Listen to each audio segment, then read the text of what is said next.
향유고래 한 마리를 잡으면 뱃사람들이 가장 먼저 하는 일이 있었습니다. 그 거대한 사각형 머리에 구멍을 뚫고 안에 든 경내유를 퍼내는 일입니다. 사람이 직접 머릿속으로 기어 들어가 양동이로 기름을 퍼냈습니다. 큰 수컷 한 마리의 머리에서 2000리터에 가까운 맑은 기름이 나왔죠. 욕조 10개를 가득 채울 양입니다. 이 기름은 사람의 몸에서 나오는 어떤 것과 비슷해 보인다라고 해서 옛사람들이 좀 민망한 이름을 붙였습니다. 향유고래라는 이름 자체가 바로 이 기름에서 나온 겁니다. 자, 사람들은 이 기름 때문에 목숨을 걸고 이 거대한 고래를 쫓았습니다. 대체 이 기름이 뭐길래요? 이 기름의 이름은 경뇌유입니다. 향유고래 머릿속 기관에 가득 찬 맑고 밀랍 같은 기름이죠.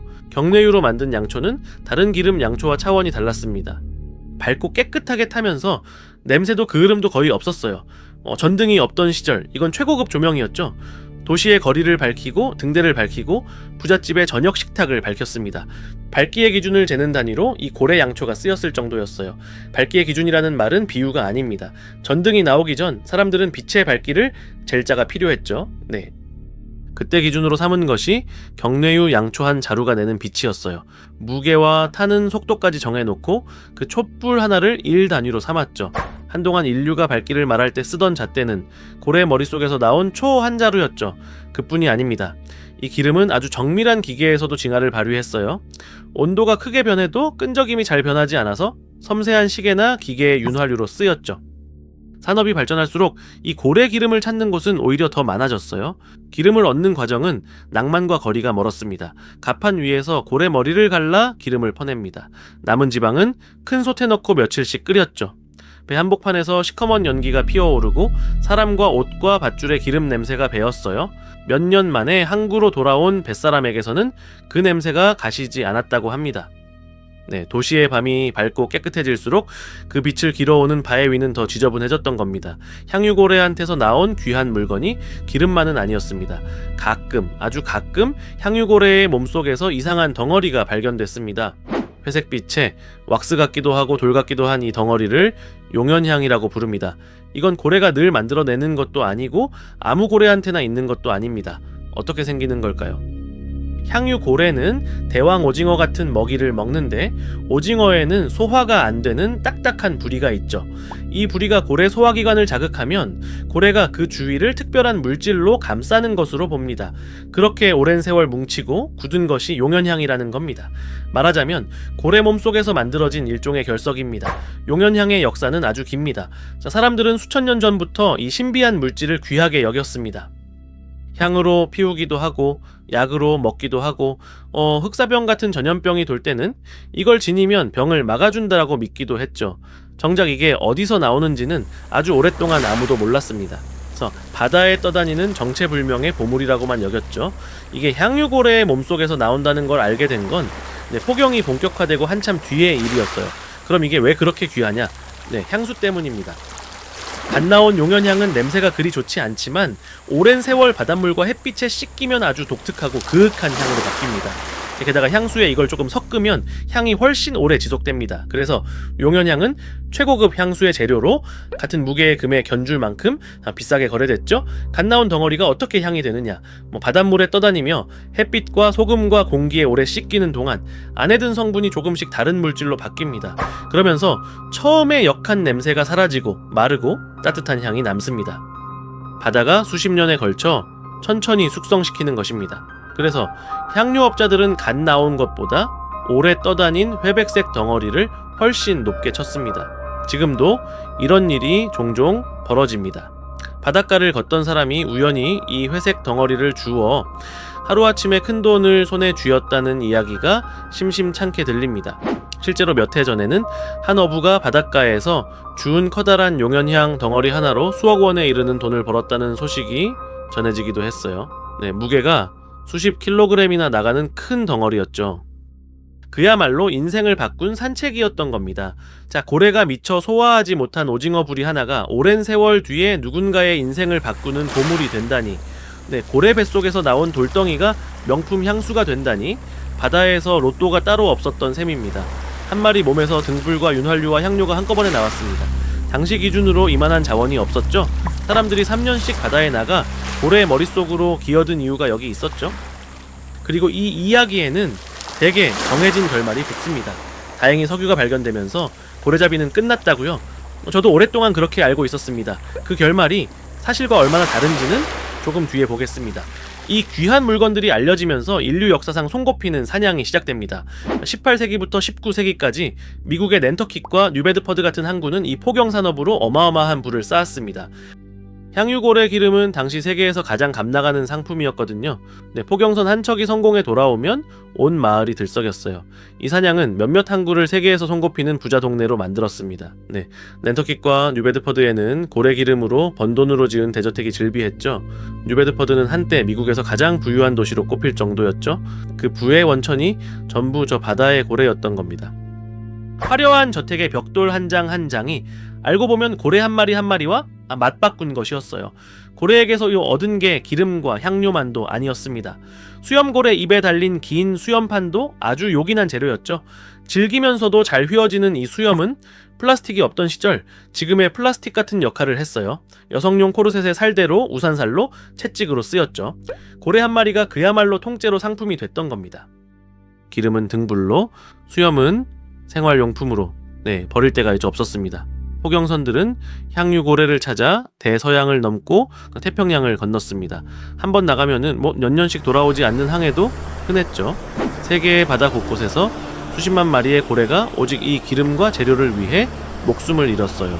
향유고래뿐 아니라 값나가는 것을 얻을 수 있는 큰 고래라면 종류를 가리지 않았고요. 이 사냥이 얼마나 커졌는지는 항구를 보면 압니다. 미국 포경 선단이 가장 컸던 시절 바다에 떠있던 배가 730여 척이었죠. 그중 400척 넘게가 뉴베드퍼드 한 도시에서 나갔습니다. 금광도 큰 공장도 없는 항구 도시가요. 가장 붐비던 해에는 여기 하나에서만 10,000명이 넘는 사람이 이 사냥으로 먹고 살았어요. 자, 떠날 때 소년이던 선원이 돌아올 땐 수염난 어른이 되어 있곤 했습니다. 배가 기름통으로 가득 찰 때까지 항구를 보지 못했으니까요. 우리가 밤을 밝히는 동안 저 바다에서는 거대한 동물들이 무서운 속도로 줄어들고 있었죠. 19세기 중반, 땅을 파서 석유를 뽑아내는 기술이 등장합니다. 석유로 만든 등유는 값이 훨씬 쌌고 목숨을 걸 필요도 없었어요. 굳이 몇 년씩 바다를 떠돌며 위험한 고래를 잡을 이유가 사라진 겁니다. 고래 기름값은 떨어졌고 그 많던 포경선은 하나둘 항구에 묶였죠. 낸터킷의 항구는 조용해졌고 대저택들만 남았어요. 그래서 이 이야기는 보통 이렇게 마무리됩니다. 고래를 구한 건 각성이 아니라 땅속에서 솟아난 더 싼 기름이었다고. 자, 씁쓸하지만 그럴듯한 결말이죠. 여기서부터가 잘 이야기되지 않는 부분입니다. 석유가 없앤 건 등불 수요였습니다. 고래기름을 쓰던 다른 자리는 그대로 남았죠. 오히려 기계가 정교해질수록 온도가 변해도 성질이 잘 버티는 경내유를 대신할 것이 마땅치 않았어요. 그래서 이 기름은 20세기 내내 자동차 안에 들어가 있었습니다. 자동 변속기 안에서 기어가 부드럽게 맞물리도록 돕는 기름에 향유고래 기름이 섞여 있었죠. 등불의 시대가 저문지 100년이 지나도록요. 숫자를 보면 더 분명해집니다. 낭만적으로 기억되는 19세기의 나무배 포경보다 20세기의 기계화된 포경이 향유고래를 훨씬 더 많이 잡았어요. 작사를 대포로 쏘고 잡은 고래를 배 위에서 통째로 끌어올려 처리하는 공장선이 등장하면서 사냥의 규모가 달라진 겁니다. 20세기 한 세기 동안에만 향유고래 76만 마리가 잡혔습니다. 그중 상당수는 1960년대에서 70년대 사이 10여 년에 몰려있죠. 사람들이 달에 로켓을 쏘아 올리던 그 시기에 바다에서는 사상 최대 규모의 고래 사냥이 벌어지고 있었던 거죠. 그러니 석유가 고래를 구했다는 말은 반쪽만 맞습니다. 등불에서 밀려난 고래기름은 기계 속으로 자리를 옮겼을 뿐이고 사냥은 오히려 더 커졌어요. 정말로 사냥을 멈춘 건 1972년이었습니다. 미국이 해양 포유류를 보호하는 법을 만들면서 고래 제품의 수입과 거래를 막았고 국제적으로도 상업 포경을 접는 흐름이 이어졌죠. 이번엔 더 싼 대체제가 아니라 사람이 내린 결정이었어요. 고래기름을 더는 쓰지 못하게 되자 자동차 업계는 비슷한 성질을 가진 대체 윤활유를 찾아야 했습니다. 그 과정에서 사막에서 자라는 호호바라는 관목의 씨앗 기름이 주목받았죠. 액체 왁스에 가까운 성질이 경뇌유와 닮아 여러 산업용 윤활 분야에서 그 자리를 대신하기 시작했습니다. 사막의 덤불이 심해의 고래를 대신하게 된 겁니다. 이 오랜 사냥이 남긴 상처는 깊습니다. 몇몇 고래는 지금까지도 그 시절의 타격에서 회복하지 못했죠. 대표적인 예가 북대서양 긴수염고래입니다. 기름과 수염이 많고 헤엄이 느린 데다 죽으면 물에 떠올라 포경업자들이 잡기에 알맞은 고래라고 불렀죠. 가장 최근 추정으로도 남은 수는 약 380마리뿐입니다. 기름시대가 남긴 청구서를 이 고래들은 아직도 치르고 있는 겁니다. 고래를 물건으로 세던 시절 이야기는 여기서 끝이 아닙니다. 구독해두시면 나머지도 들으실 수 있어요. 이제 경내유가 정작 향유고래에게는 무엇이었는지 이야기할 차례입니다. 사람들이 그렇게 탐낸 경내유는 향유고래한테는 심해에서 소리를 쓰는 도구였습니다. 이 기름이 든 거대한 머리 기관이 소리를 렌즈처럼 모아 깊은 바다에서 먹이를 찾는 데 쓰인다는 겁니다. 또 이 기름의 온도 변화가 부력을 조절해 잠수와 상승을 도왔다는 가설도 오랫동안 제시되어 왔습니다. 다만 오늘날에는 소리를 만들고 모으는 기능이 더 강하게 뒷받침되고 부력 조절설은 아직 논쟁 중입니다. 우리가 양초와 윤활유로 쓴 그 기름이 고래에게는 적어도 심해에서 소리를 쓰는 생존 장비였던 거죠. 용연향도 마찬가지입니다. 사람에겐 금값 향료였지만 고래에겐 그저 소화되지 않는 오징어 부리를 몸이 처리하다 생긴 부산물이었습니다. 같은 물건을 두고 고래와 사람이 이렇게 다른 것을 봤습니다. 한때는 이 고래를 보며 얼마짜리 기름이 나올까를 따졌다면 지금 과학자들은 이 기름이 고래에게 어떤 역할을 하는지를 연구합니다. 죽여서 빼앗던 것을 이제는 살아있는 고래를 관찰하며 이해하려 하는 겁니다. 오늘날 우리는 더 이상 고래 기름으로 밤을 밝히지 않습니다. 이제 향유고래의 머릿기름은 사냥의 전리품이 아니라 이 고래가 어떻게 심해를 누비는지 알려주는 과학의 단서입니다. 용연향은 여전히 귀하지만 대부분은 우연히 발견되는 것이고 향수 업계에서도 인공으로 만든 대체제를 많이 씁니다. 굳이 고래를 잡아 얻어야 하는 물건이 아니게 된 거죠.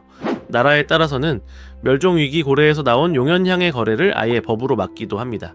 흥미로운 건 한때 고래를 잡아 먹고 살던 항구들 중 일부가 이제는 고래를 구경시켜주며 먹고 산다는 점입니다. 죽은 고래에서 기름을 짜내던 자리에서 살아있는 고래를 보여주고 돈을 버는 거죠. 같은 고래가 이번에는 살아있는 채로 사람들에게 값어치를 인정받는 겁니다. 향유고래의 머릿기름은 한 시대의 밤을 밝혔고 그 뱃속 결석은 세상에서 가장 비싼 향기가 됐습니다. 그 화려함 뒤에서 수많은 고래가 바다에서 사라졌습니다. 등불이 전기로 바뀌어도 사냥은 멈추지 않았고 정말로 멈춘 건 사람들이 그만하기로 정한 뒤였습니다. 오래 걸렸고 늦었지만 어쨌든 그건 값이 아니라 결정이었습니다. 아직 다 돌아오지 못한 고래도 있지만 적어도 사냥의 시대는 저물었습니다. 예전에 그 바다로 나간 사람들은 고래 한 마리에서 기름이 몇 통 나오는지를 셌습니다. 요즘 그 바다로 나가는 사람들은 고래 한 마리가 한 번에 몇 분을 잠수하는지를 셉니다. 새는 물건이 바뀌는데 200년이 걸렸습니다. 고래를 부탁해였습니다.